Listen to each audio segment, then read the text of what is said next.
I think as a provider, people are sometimes like, oh yeah, you're kind of like a cool coach, or like, people like me in that context. And then they get to be like, and you're autistic? Like, oh, wait, it's not the bad thing I thought it was. This is Rebel Therapist, a podcast for entrepreneurs who are trained as therapists and who want to level up their businesses, make a bigger impact, feel fulfilled, and be very well paid. I'm your host, Annie Schusler. Even if you already work with the niche you want to work with in your private practice, you still might love having an innovative signature program as a different way to serve similar people. Danika Maddocks is a parent coach who's passionate about supporting parents of gifted and twice exceptional kids. We'll explain what that means later. She's been partnering with bright kids and their families for over a dozen years as a teacher and therapist. You're going to hear why she created a signature program for twice exceptional kids' parents, and you'll hear how she grows her business without becoming a full-time marketer. Welcome, Danika. I am so excited that you're here. Thanks for having me. I'm so excited to talk. So I want to know, first of all, will you tell us, who do you work with in your program? Yeah, so I work with parents of gifted and twice exceptional kids or teens. And so twice exceptional, if someone doesn't know that term, someone who's twice exceptional is gifted and also neurodivergent in another way. So the families I work with, their kids are often gifted and autistic, or gifted and have ADHD. They might be gifted and dyslexic or have sensory processing differences. So I work with parents of gifted and twice exceptional kids, especially ones that would describe their kids as intense, because my program is called Support Your Intense Gifted or 2E Kid. 2E is exceptional. Yeah. Twice exceptional. Mm-hmm. Will you tell us a little bit about the name of your program, what your program is, like who it's for the people you just described, but like in what situation would your program be a really good fit? Yeah, great question. So the program is called Support Your Intense Gifted 2E Kid, and it's really for parents who are, like, I usually work with parents who are very thoughtful and intentional parents, who think a lot about how to support their kid already, but who feel kind of stuck or confused or at their wits' end, they might say, about like certain aspects of parenting their kid, and they often have kids who are really sensitive, emotionally intense, maybe really strong-willed. And most of the parents I work with are just not sure how to respond to their kids' really big feelings, or how they feel like they're stuck in power struggles all the time, or endlessly debating and negotiating things with their kids. Or people, like, they often also, this isn't usually their primary concern, but they're also just not, they want to make sure that they're meeting their kids' needs. And because their kid is really bright and also just wired differently than other kids, they're, the traditional parenting approaches don't always seem to work, and the typical schools may not seem like a good fit. So a lot of parents are also curious about, like, just how do I kind of support, they want to know, how do I support my kid holistically, given that I know that they're really bright, or maybe they just learned that they're gifted or twice exceptional, and they want to understand what that means. Are the parents who work with you, have they often been getting advice that doesn't work for them? Like trying the stuff that may work for other parents and other kids, and they're like, not working. Yeah, absolutely. And I think, like, a lot of times they've sought, they know that there's something feels hard about parenting their kid, or they feel like they don't have the strategies they need. They don't feel that confident. And so they've often, like, they're the type of parents who listen to parenting podcasts, or, follow parenting coaches on Instagram, or have maybe sought out therapy or an assessment to better understand and support their kids. But yeah, a lot of them will say, like one example that comes up from a recent cohort is, this woman knew that her kid was gifted and autistic, and everyone else on his support team would say, like, you need routines, you need structure. That's what autistic kids need.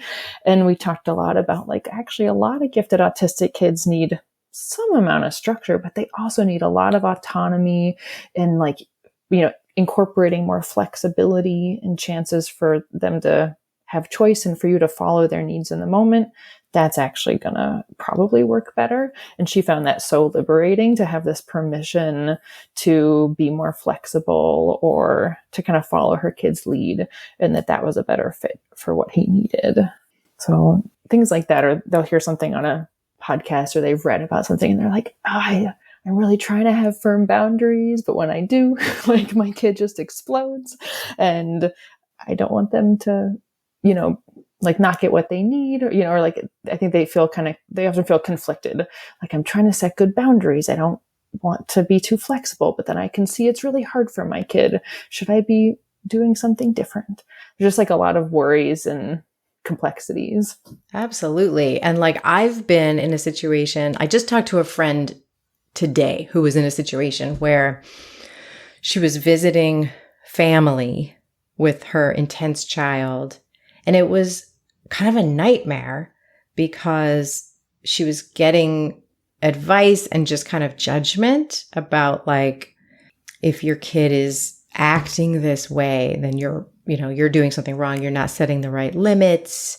My kid doesn't act that way because we set limits and we see you being not setting limits like we do, and like not seeing the nuance of like how this kid has really different needs, and you can't actually tell from, as a judgmental family member, right, what's actually going to work for this kid. Absolutely. Or in in a casual observation, you can't tell what this kid really needs. And even I think with a lot of gifted and twice exceptional kids, there's a lot of like masking that goes on, or kind of like, they're just trying to do the best they can, like all kids, right? And so in certain settings, they come across as very impressive, very capable and mature. But then at home, they're allowed to have their big feelings and have needs. And I think it can be hard for people to understand like that such a bright kid who seems so put together in many contexts could actually be really easily overwhelmed by something like brushing their teeth, right? Or having to shower regularly because it's like a sensory nightmare, or some kind of interruption to, a change in their routine or what they were expecting can be really distressing. And it's true, like people from the outside will just say, well, you just need more limits, or you're enabling them, and honestly, like as a parent to an intense gifted kid, like I think about this all day, every day, right? And there are times when I'm like, my partner and I are like, wait, did we create this? Are we enabling this? So it's so easy to doubt yourself. And we're like, no, we're meeting our kid where he's at and giving him what he needs. And he just is a kid with big feelings. Like he gets overwhelmed. We didn't create that. He's always been that way. And so I think the parents I work with, there is a part of them usually that they knows that their kid is different and that they need something different. They've been able to see these differences since their kid was even like an infant sometimes, but it's getting kind of permission and information to do it in a different way. They're like, what would that different way look like? And so that's what we talk about in the program. So tell me like the logistics of the program. How many weeks is it? How many people do you let in? That kind of thing. Yeah, so it's an 8-week program. It's open to, I set the maximum enrollment at 15 families. I'm currently like doing a launch for the 4th iteration. So I haven't filled it yet. So I've never had 15 families. I've had anywhere between like 3 and 9 families, and up to 2 adults per household can participate. But yeah, it's an 8-week program, and there's like 2 live meetings each week, as well as asynchronous coaching during the program. And then each family also gets a private coaching call, like a 1-hour coaching call. Once we've gone through the first kind of 4 foundational weeks, then they can have a private coaching call with me to discuss something privately if they want, or go more in depth about something. So there's a ton of supports. 2 live calls every week, and asynchronous, and a coaching call with you. I'm curious for you, this is something I've been thinking about that in one of my programs, in both of my programs, I do asynchronous coaching just in different ways. And one of them I do it like group asynchronous and one I do it one-on-one asynchronous. How much are folks taking you up on the asynchronous coaching? That's a great question. It really varies. I would say it has varied a lot from cohort to cohort, but also just person to person. I actually I love when people use the asynchronous coaching because I also I need processing time often to think of my full answer to people's questions, or someone might ask something in our Tuesday meeting and I'll respond. And then on, Tuesday night or Wednesday morning, I'm like, oh, I really want to tell them this thing. So I love being able to, sometimes I'll just go ahead and leave a follow-up video in the Mighty Networks where it's like, hey, I actually had this additional thought. But then people see too that they can, some people really love being able to ask any question on their mind kind of as it comes up as they're working, trying to implement the ideas that we've talked about. Or, I tell them, you can ask me anything about parenting your gifted 2E kid. It doesn't have to be about the week's themes. So a lot of these parents have piled up multiple questions and concerns over the years. So it can be nice to ask those questions in between and get feedback.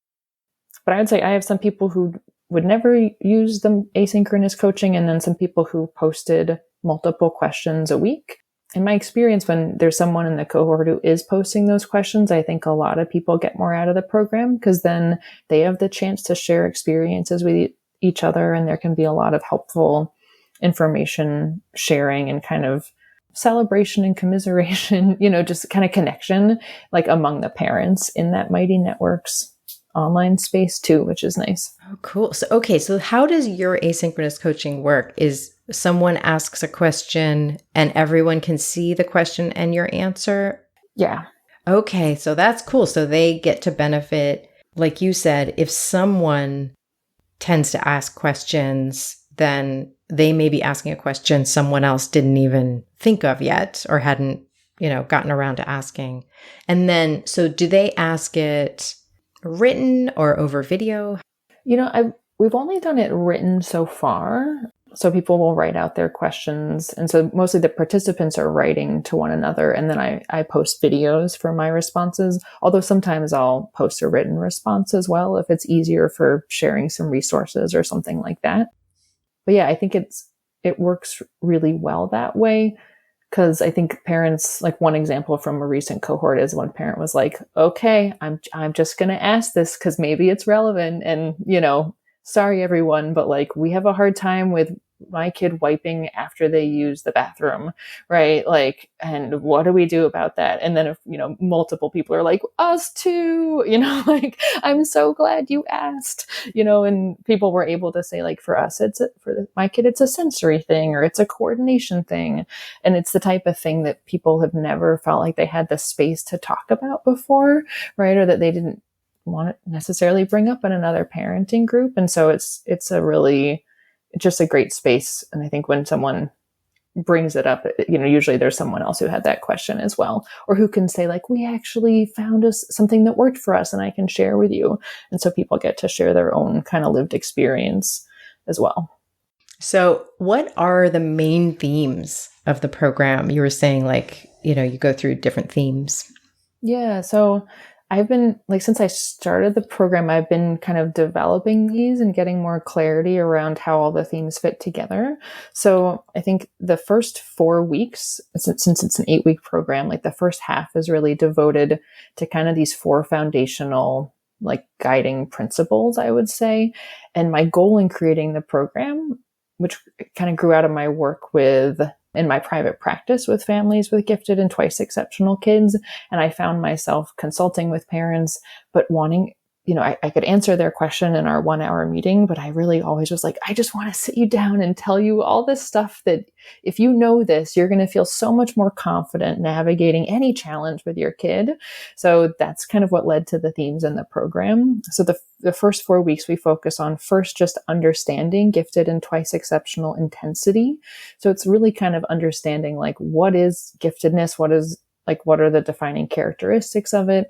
And then what are common characteristics of intense, gifted, and twice exceptional kids to help people understand this is how my kid's brain works, and this is why certain things are so hard for them.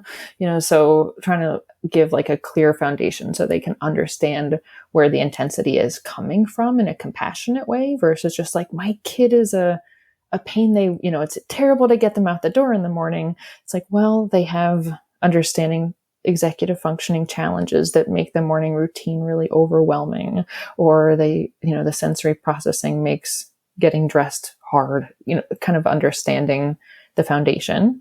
And then once there's that understanding in week 1, we talk about like 3 key principles for helping with any tough situation. So that's validating intensity, because a lot of times, I think the natural instinct is for people when kids are really intense is to try to help them tone it down. Or there's this whole idea of like right sizing your problem that I hear, where adults will tell kids like, is this a small problem or a big problem? This is a small problem, but you're having a big reaction, and really, I think the kids I work with, maybe all kids, but like, with the gifted and 2E kids I work with, that can feel so invalidating. Yeah, that doesn't sound good to me. Like, even just as a 51-year-old grown-ass woman, I'm like, no, when I'm upset about something, it is a big problem. It's a big problem. Wow. I know. Yeah, it's like I get that it's coming from a place of trying to be helpful, but I think a lot of parents feel pressured, like there's like, I have to teach my kid to have a right size reaction. And I'm like, no, you don't. Like, there is no such thing as a right size reaction. And like, don't worry about that. Just try to validate your kid's experience and let them know, like, that makes sense that you're feeling that way. Like, I get it. And that's the big theme of that week. And then the other big themes are incorporating autonomy and interests, because those gifted 2E kids' brains really crave autonomy, and they are so interest driven and focused. So if you can offer more autonomy and flexibility about how things are done, they're going to be easier for those kids. And if you can incorporate their interests into their life more, they're just going to be happier, and you'll have fewer power struggles and things. So we talk about how you can incorporate those things into their life, like day to day and big picture. And then the last big theme is supporting challenges by embracing neurodiversity.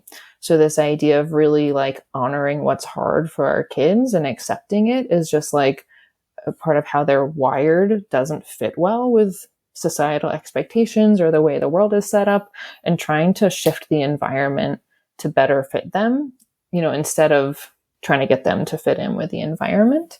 So, because I think a lot of times any kid who needs, maybe extra support with something, or that something is really challenging for them, I think it can be hard for parents to know where to provide that support. And especially with a gifted kid, because like I said, those kids, parents will say like, why can't he put his PJs on at nighttime? Like, I know he can, and like, he's so smart, he can do all these things. So why is that so hard? Or he should be able to do that. And they feel kind of confounded. So we talk about giving usually more support than they have been to make things easier for their kids. So those are the main principles.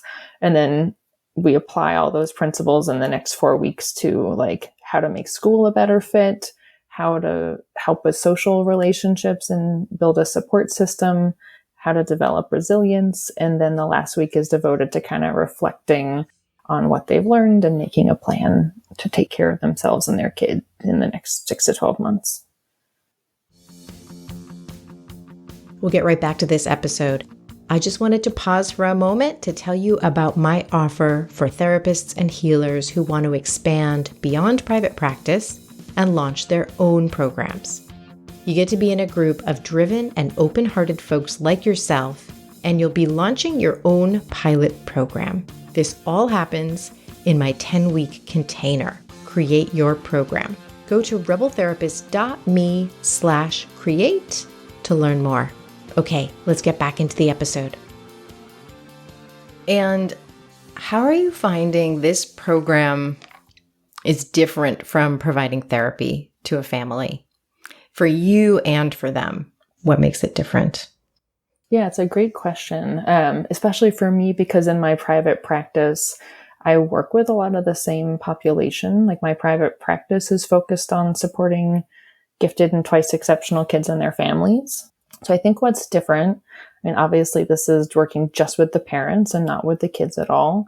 But then I think like I said, it kind of grew out of my therapy work, and I realized there was so much almost like foundational knowledge and like almost like a mindset paradigm shift that I think it really benefits parents of these kids so that they have this sense of permission to do things differently than the typical way. And in my experience, like in therapy, we're so often like, I want to be really collaborative and like more client focused on like what the client wants and what they need out of it. So I integrate the same information, but it's a different type of process. And I find that in the coaching program, it's an opportunity to be really instructional, and I'm coming at it from a much more educational perspective where it's like, I'm going to actually lay a lot of this foundation for you first, and then we can discuss your problems and your questions and things like that.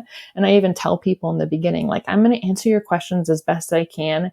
And I will sometimes say, like, we're really going to get into that in week 5. So let's come back to it, and I find that there's this massive, like in the beginning, I think parents can sometimes feel like, okay, like I'm kind of skeptical of validating my kid's intensity, and I always get pushback the first couple of weeks of like, well, yeah, I can say like, I understand you don't want to go to school, but they still have to go to school, and then as we kind of work through the content, like, and help address parents' concerns or maybe misconceptions or, help it make sense for them, I see this real paradigm shift for people where they, by the end, that same parent might be like, I mean, do they have to go to school? Is school really the right place for them? And the answer is different for everyone at different points. Like, it's not like I'm saying no gifted kids should go to school, but for some gifted and 2E kids, it's really a good consideration to think maybe school isn't the right fit for them, and just kind of opening up that possibility.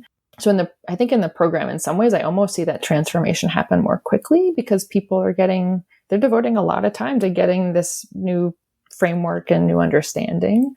And I think it's really healing for people to be in a group with other parents who understand their experience, because there can be so much kind of like shame and worry and guilt that parents have that they're failing their kids in some way, or that they're not setting good enough boundaries, or they're the cause of these problems.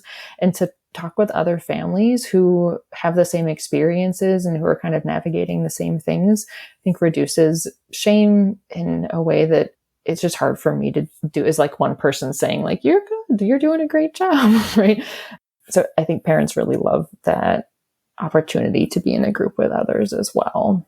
I bet. And like, if they're in a situation, like I was talking about my friend earlier, where they're on, a family trip and they're getting judged by other people, if they have not just you, but kind of a whole group of parents at their back, just even in their imagination at their back, that's so shame busting and, will help them stay sturdy. That's really cool. It's very soothing. And we talk about that a lot because that dynamic comes up for these families all the time. Like you said, that the extended family doesn't understand or is judgmental, or that stressor comes up all the time. So people often ask like, okay, everybody, how can I prepare for this? Or how do you manage it? And I think they do have each other in mind as they're going through those experiences. It's really neat. So how, so far, are your participants finding you? I think, and some of it is like, I'm not obviously, like there's some people where I'm not entirely sure how they've come to me or they can't remember. But I think I do ask people when they register kind of how they heard about me and try to understand that. And I think I've been lucky. So I started this program when I lived in Minnesota. And when I first moved to Minnesota, I sort of researched like a gifted community there, or looked to see what existed. And there is an organization, the Minnesota Council for the Gifted and Talented, that is just a great resource for parents and for professionals in Minnesota who work with gifted kids and their families. And so they have a directory of professionals, and my coaching like my private practice and my coaching company are on there. And a lot of people find me through that or through the talks I've given for that organization. Also, like through networking with assessment providers who do a lot of like neuropsychological assessments or psychological assessments for giftedness and twice exceptionality. They might recommend me as a resource for families when they get this diagnosis, and learn that their kid is twice exceptional. And then also on Facebook, there have been a couple of different groups for neurodiversity affirming providers. And I often will just share my free emails and workshops and information in those. And I think some people have found me because their therapist or their school psychologist saw my information in that group and then passed it along to people who, it was a good fit, who became participants. So I think those are some of the big ones so far. And that just makes me think of, in terms of marketing strategy, that like your focus on your, what we call like your ideal referral partners has been such a great place for you to put your energy, like those organizations and those individuals who are just over and over again coming in contact with these parents and in a position to make a referral. Right. Absolutely. Because I think it's right. The population of gifted and then of twice exceptional kids is small. It's just like a percent, like it's determined by percentages where it's like, well, you're kind of learning or operating at this, end of the bell curve. And so in some ways it feels hard to reach those folks and they don't usually know each other. They feel so alone, where it's like, I'm the only one who I know who has a kid like this or who is managing some of these issues. So it is nice to find some of those referral partners who frequently meet those families or come in contact with them or can connect them with this resource. How many people are on your email list? Right now I checked it before we met. I have a little over 700 people. Cool. So it's like a relatively small list and it's so niched, like you said, that I always think of like an email list that is like the more niched it is, the smaller it can be and still like reach a pretty engaged audience. And then what about like, do you do very much on social media these days? I'm on Instagram. I haven't been posting as much this summer just because I kind of scaled things back over the summer. I just didn't have the capacity to do a lot of things. But yeah, I have like almost 1,000 followers on Instagram. It's hard. Like I still feel like it's hard for me to know what's coming of that. Like I get some likes and some comments. I don't know that anyone has come to my programs from social media, but I do like I love Instagram as a way of like, I've learned so much from other creators on Instagram. I think there's a lot of great content to understand like autistic experiences and kind of experiences of folks with ADHD. And that's so important for my work. And so I do love like sharing those resources and kind of connecting with other accounts and just also like sharing those with my followers when they find me because of the giftedness. Because I think a lot of the gifted world, even the twice exceptional world, is not as connected to actually autistic voices or this kind of neurodiversity affirming space. And so it's really neat to make those connections. So it's something I'm like interested in continuing to learn how to participate more, if that makes sense. It does. Yeah. And like I resonate with my audience as well, that it's not where I see the biggest return on time investment and in terms of marketing. So I also don't, that's one of the reasons I don't put a ton of time there. And then the other just being my own mental health. Yeah. Like be careful with how much I'm there. How much of yourself do you share in your marketing, like about your identities or your experience as a parent or any of those kinds of things? So this is something that's kind of still developing, I think. I do share a lot. Well, I mean, I'm thinking of like how to compare it to other folks I follow as well. So I feel like I share a lot about like my parenting and kind of my thoughts as a parent. And I make it clear, like I have a lot of background in this area professionally, a lot of training in this area. I've done research on gifted and twice exceptional kids, right? It's like I've been interested in this since long before I became a parent. And, being a parent has been so transformative and helping me kind of understand in real time, like what does it look to try these strategies, or what strategies work or don't and why? And so I do use a lot of examples from my own parenting to kind of illustrate ideas or that inspire my newsletters, for example. I don't talk as much about like my personal experience growing up gifted, but I do refer to it a little bit. And I think it informs obviously it informs like how I'm thinking. I've also just been exploring my own neurodivergence, and over the last like couple of years have self-identified as autistic. And that's something that I'm still figuring out how much to share in my marketing, because I think my sweet spot right now is I love working with parents who are kind of like me several years ago, who would never necessarily think of their kids as twice exceptional or autistic or consider that for themselves. Or maybe they just learned through an assessment that their kid's autistic and they're kind of trying to understand what that is. Kind of taking parents who that just hasn't been in their mindset at all and helping like open up their framework for understanding their kids from this more neurodiversity affirming lens. And so I'm trying to figure out like how much to be out about that in my marketing, because I guess I worry sometimes that it would turn people away of like, oh, well, that's for like this niche of people and that's not me. But I find that the people who get the most out of my program are probably similar to me, like very thoughtful, very introspective. But I have a ton of parents who go through the program and they're like, wait, maybe my kid's not just intense. Maybe they are autistic, or maybe they do have ADHD. Or they're like, maybe I have ADHD. Maybe I'm autistic. And to be able to be in that journey with them is like so exciting and such a privilege. So I try to figure out how much to share, because I like to be authentic and I like to share information about myself, but I also really like working with people who haven't started that journey yet, I guess, if that makes sense. It does make sense.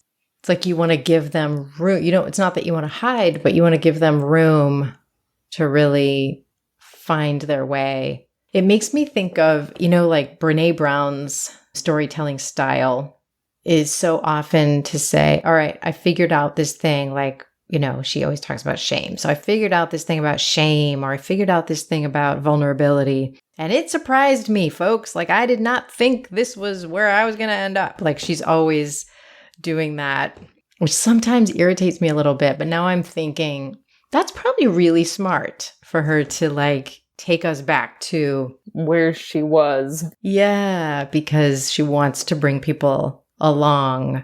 Yeah, so it makes sense, like as you're like coming out or sharing more, that you're like always making room for what's going to unfold for people.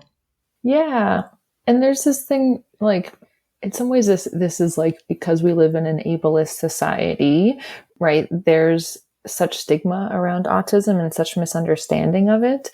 And so I think, and I experienced, like, that's where my brain space was, not even that long ago, right? And I remember actually like networking with a colleague who specializes in giftedness. It was a new person who I'd never met before. And she was like, so how many highly gifted, do you think all highly gifted people are secretly like twice exceptional? And I remember being like, no, like, what are you talking about? Like, I'm not. And now I'm like, oh, maybe she had this sense where she was like, right, fellow autistic person, are you with me? And I was like, what do you, I don't know. Like, and I thought about it recently. I was like, oh gosh, that's so funny. I should reach out to her and be like, did you kind of have that, like, wait, you're my neurokin, like, we're in this together, right? But I just wasn't aware of it at all, and it's like I had to come to it in my own time. And so I want to be able to help people with that too. And in some ways it's like, there's something really beneficial, I think, where people can be in my program and be like, Danika, I trust you. You seem to know what you're doing, like I've never thought of myself as like a cool person at all. But I think, as a provider, people are sometimes like, oh yeah, you're kind of like a cool coach, or like, people like me in that context. And then they get to be like, and you're autistic? Like, oh, wait, it's not the bad thing I thought it was, and it's like, it's a shame that there has to be that kind of destigmatizing of it. But I also think it can be really powerful for parents to, I don't know, kind of feel like that dissolving of that worry, that, if that makes sense, where they can be like, oh, like, but wait, I like you and I trust you and you have good information. I don't see you as bad. and you're twice exceptional. Okay, that's helpful to know. So, yeah, and that could pretty quickly cut through the stigma and the like, oh, maybe I learned some bullshit stuff about what it means to be autistic. yes, Yeah. exactly. Exactly. Where it's like, it's not what I thought it was. So, yeah. So when it's time to sell your program, what do you normally do to sell it? And so right now I use like, I think in the mastermind program, you helped us kind of like organize a launch and like see like what a series of emails looks like and what it's like to have some live events as part of a launch. And so I kind of set up a system 2 iterations ago, and I'm still using the same launch system. So it's kind of like, Oh, that's great. yeah, it's really helpful for me because wrapping my mind around the organization of it is hard. So I have kind of like a set series of emails, although then I will, maybe tweak or revise them each time a little bit. But those are kind of announcing registration, there's early bird registration, and then announcing, like kind of reminding people about it, sharing these marketing emails about what you get out of the program, kind of all that happening. And then I usually am doing like 2 events as part of the launch. So near the beginning, I'll do an event that is designed to appeal to people who are not on my list as well. That's kind of nurturing the audience and marketing. So I was planning on, I have a presentation or a free workshop I've done that's called like Guiding Principles for Parents of Intense, Gifted, and 2E Kids. And I was planning on using that each time. But then I realized this fall, I was like, well, I have this back to school workshop I did last year. I was like, now's really the time for that. So I used the back to school workshop as part of the launch, is using it to share about the program at the end. Yeah, just kind of reconnect with people on my list. And then I'm hosting an open house, which is actually for me is going to be next week, an open house and kind of Q&A session about the program itself for people who want to ask questions. And then a week after that is when registration ends. Cool.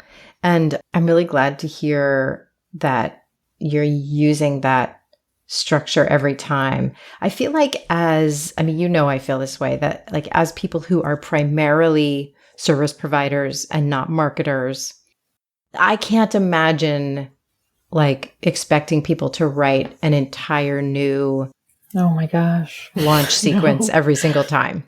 No, Yeah. No, definitely not. And I think when people expect that of themselves and they're not primarily marketers, I think what that means is they probably just don't send out very many emails, because it would just be too much work. It would be too much. Yeah. Yeah. In my program, we talk a lot about like capacity, and that like a lot of us have, our society, I think in general pushes everyone to like pretend you have more capacity than you do, pretend like you can get everything done, and feel like you should do it all. And that we talk about really needing to like honor our kids' capacity, that sometimes they get overwhelmed or overloaded, and then honor our own capacity. So I think setting up like a system that can be used again is a great way to be honest about like, that's not a great use of my time, or I can't really manage to do that and still have all the energy and excitement that I want to bring to the program itself. Right. So that's right. You don't want to get to the end of launch and just need to lie down for 2 weeks. Right. Exactly. To reset. Exactly. Yeah. Yeah. So when you look at marketing overall, whether you're building your audience or you're selling your program, what do you find comes easily to you, and what do you find has been challenging? Mm-hmm. I think for me, like writing a weekly email is relatively easy. Like I enjoy it. Like I like writing. I think I was nervous about writing that frequently, but once I kind of committed to that in my mind, I was like, oh, I have plenty of ideas, like it's just practicing that, doing it efficiently so it doesn't take too much time. But for me also, like I see that writing as part of my own almost like curriculum development, like it's helping me clarify my ideas as I write and really get clearer about what I'm doing in the program and how everything fits together, or how I would answer people's questions. So I enjoy that part. And my people seem to like the emails. Like I have good open rates. People will sometimes write back and thank me for the emails or say it was helpful. So I feel like that part works well. I think for me, the actual like sales pitches are still probably the most difficult part, especially in like a live workshop. And like I feedback and coaching on this during the program and really helpful feedback. And I've just realized I'm like, this is just really hard for me. Like I think partly it's like I have a hard time, like it might be an autistic thing where I'm like, I don't really know what other people need to hear about this program in order for it to make sense to them. What would be most helpful for them or what would resonate. So it helps me to see examples of other people. So I think that might be what I need to do next, is see more examples of people giving their own pitches in real time, or, so I can do it. But I think I tend to, like, it's hard for, like, I'm pretty energetic in my programs. I'm pretty humorous. Like I think like very collaborative and fun to work with. And in my pitches, I don't know that comes across. So I think I get more anxious or like stuck on the details. So that's something I'm still working on. That is a great idea, actually. Look, just like watching other people's pitches. And that could be a really cool thing. I know it's happened to some in it used to be called the mastermind. Now it's called the intensive. It used to happen some, but I feel like that, I know it would make people nervous to look. It's always vulnerable to have people look at your pitch. And I think it could be really worth it if we made it kind of like fun and safe. Because these programs are so good and they're so like, people should sign up for them, Yeah, I'm like, I am confident, like, right. It's like, if you're the right fit, this is going to be a good experience, but It's hard to get that across. It does really help me to see examples of people doing it. Yeah. Yeah. Thank you so much, Danika. This has been incredibly helpful. Thanks for having me. It's fun to chat with you and talk about thinking through all these things. Learn more about Danika Maddocks at www.giftedlearninglab.com. I want to thank Cosmo Palms for editing this podcast. If you found this episode supportive, please share it with your favorite therapist or healer. That is absolutely how we reach more people. And thank you so much for listening. I'll see you next time.